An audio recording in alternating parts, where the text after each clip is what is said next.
Ruben Amorim has dropped a major transfer hint following Man United's hard-fought 2-all draw against Liverpool. Could Rasmus Højlund and Joshua Zirkzee be in trouble? My name is Webb. Welcome to the United Sport, guys. I know, guys, you should be wondering why on earth I'm putting on a suit, a tie, and everything all suited up, guys. It's the first Monday of 2025. We've got to respect this year because I don't know about you. For me, this already feels like it's going to be a great year. My year, this is my year, my year. I hope it's the year for Man United as well. Now, listen, this same year, Ruben Amorim could shock us. Now, he was speaking in that very emotional post-match rather interview after Man United's draw against Liverpool, and he was asked about the situation with the striking department and all, and of course he said that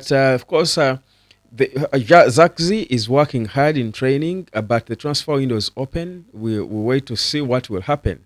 Now, if you read between the lines and knowing Ruben Amorim and how direct he is, not shy to say stuff, honestly, for me, that felt like, yeah, Zirkzee is working hard, but it's not good enough. We are going to try and see the best opportunity we can find on the market. For me, that's how it just downed in my ears. That's how it just went down in my brain. That's how I interpreted. I deciphered what he said. If it was he was speaking code, well, that's how I deciphered it. Because listen, if you watched Man United against Liverpool, the only reason, and Amorim said they should be disappointed with themselves. They will be pleased with the performance, but not the result, because United could have and should have won that game. Already, there are debates about, first of all, who is better between Højlund and Zirkzee. There's people who still feel Zirkzee is a bit better than Højlund. There are those who say Højlund has got better potential, but it's a case of who is more blind. I think currently,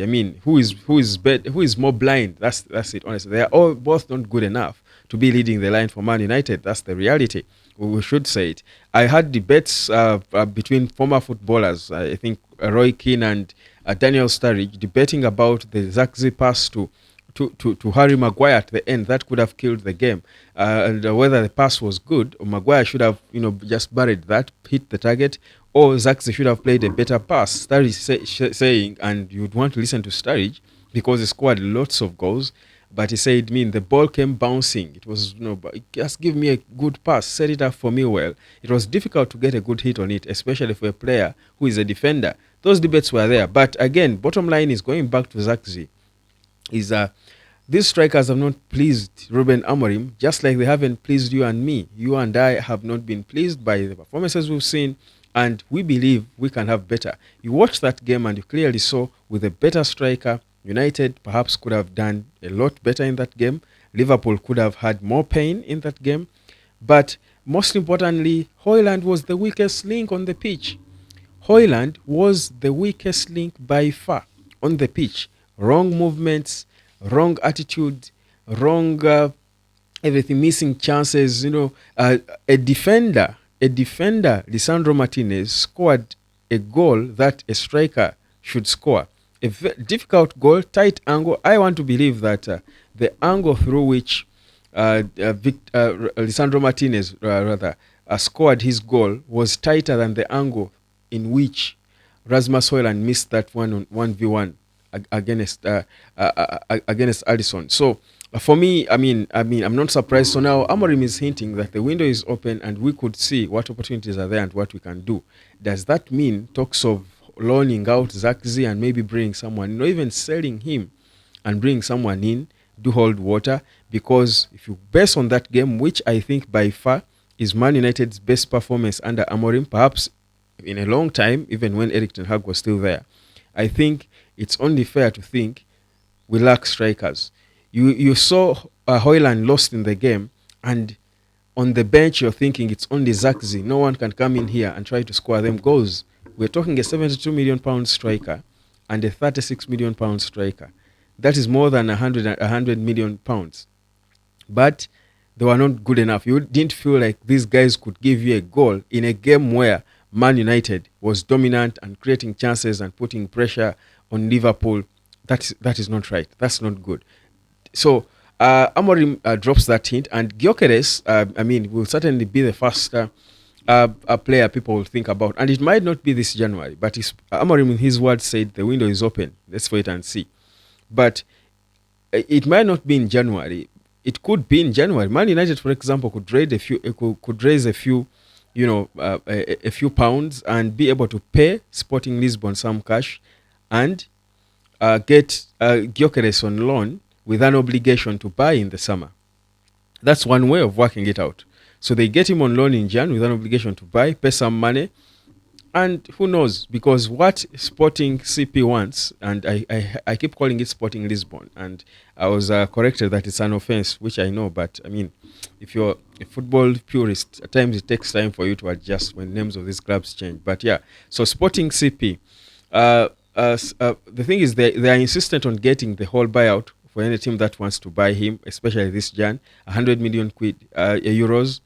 But I want to believe they can be open in this January if there is a need, if there is an urgency, they can be open to a loan with an obligation to buy if you're guaranteeing you want to give them the money they want. But Amorim, again, said, I think before he joined Man United, that he wouldn't be going for any Sporting players, but he said in Jan, he wouldn't be going for any Sporting players in Jan. So that does not rule out the possibility of going for them in the summer. I've spoken about Jolmand, the midfielder, who I think would be a good partner for Ugarte. Gyökeres, obviously, better striker by far than anyone we have. But even if it's not Gyökeres, guys, Victor Osimhen's swap deal is still on the cards.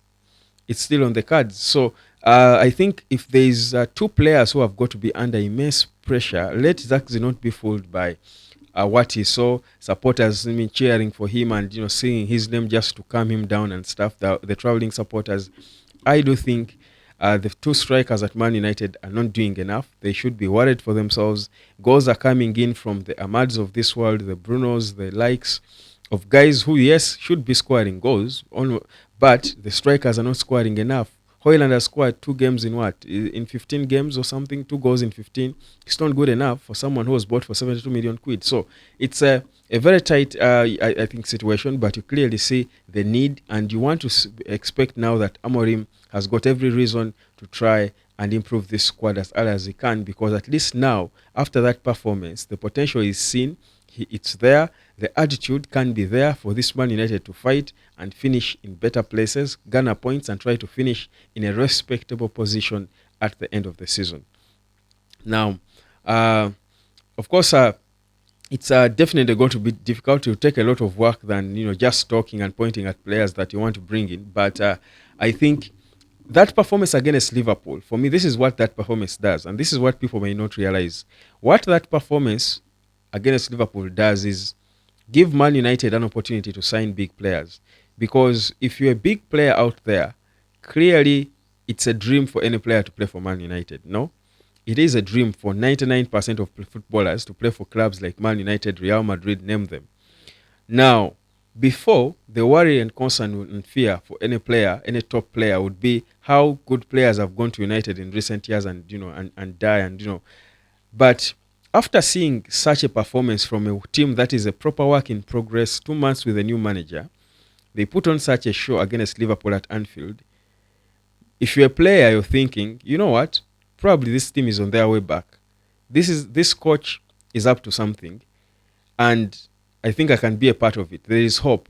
I think that was a performance that inspires hope into players, and for Man United, it makes them attractive to top players again.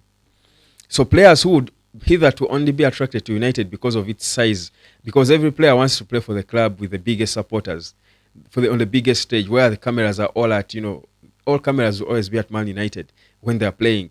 Every player wants to play there. But before, the disquiet would be, how is it going to go? I'm not going to win titles. It doesn't look good. It's unsettled. It's struggling.